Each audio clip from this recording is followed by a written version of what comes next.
for a special treat. We have another conversation.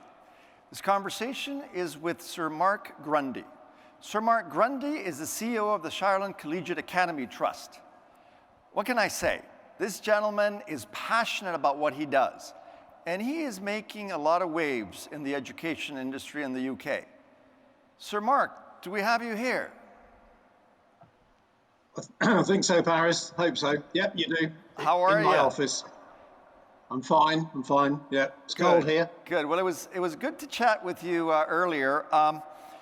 Sir Mark, I want to follow up on one of the things we talked about, because your teaching methods are truly innovative. They're different. Can you tell me a little bit about how your teaching methods are different and how they've managed to cope with this COVID time? How have you done with the students? So, Paris, I suppose that they're different in that a number of years ago, we decided that we wouldn't be stuck in the sort of normal paradigm, particularly in the sort of English education system. So here, it's very traditional, very conservative. But we looked at the young people coming into our secondary school and realised that they came from all sorts of different primary schools. But actually, the biggest thing that they had to come to terms with was in a primary school, their teacher knew them intimately. They knew them pastorally, they knew them academically. And then when we brought them into secondary schools, actually, they then had loads of different teachers. Nobody knew them. Nobody really knew how to get the best out of them. So 12 years ago, we decided we would rewrite our secondary curriculum and make it skills-based and make it thematic and make it project-based, learning-based. And that's what we've done for the last sort of 10 or 12 years. And the results are staggering. So my schools, I run a group of schools where we serve about 4,000 youngsters. They're all delivered in this skills-based, thematic, project-based learning framework. And it's completely changed the way we work. Okay, and tell me, Sir Mark, also, I know that, because I was watching some of the videos of your classrooms, and they resonated a lot with myself, because at IE University, we have 95% diversity. What is diversity? What is diversity in your school? How important is it, and how much part of your, approach is it?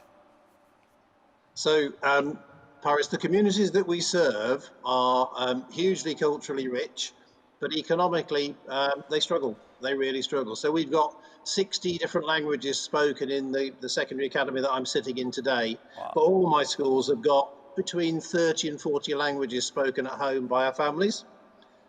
One of the things that our learners can do is they can cope with that because they're used to languages that are different. They're used to cultures that are different.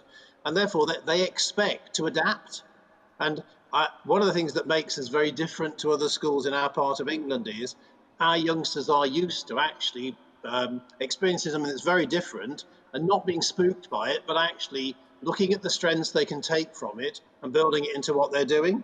So diversity for us is a massive strength. I mean, a number of you will see. I think there's a sort of stereotyping of English schools that we don't cope with that variation. But actually, the best schools in this country use that variation to make them stronger, and that's what my youngsters do. Okay, so Mark, we have time for one more question, about 90 seconds, minute and a half. One of the things we also talked about is traditional education prepares us for a predictable world. And, when now we have so much uncertainty among us, students are completely lost. What's your approach to dealing with uncertainty? So I think one of the ways that we've dealt with uncertainty, Paris, is we've created an architecture, both using technology but also using the curriculum, that means, again, youngsters are used to designing things. So every student in my school, all my schools, they all do design. They all look at a problem and find a way to work their way around that problem. And obviously, when you're in the sort of time that we're in at the moment with COVID, it's served our youngsters incredibly well. So I suppose it's a mix of how do we deal with unpredictability? It's create an architecture so they know how to cope. It's give them curriculum experiences whereby you take them out of their comfort zone. But also it's that sort of tolerance of different. Different here doesn't spook our youngsters. They sort of expect it. Yeah, out of your comfort zone. Sir Mark, thank you so much, and keep doing what you're doing. You're really welcome. I was really impressed listening to the startups, Paris. Thank you for inviting me to be part of this. No, it's a Have pleasure. a great day. All right, you too.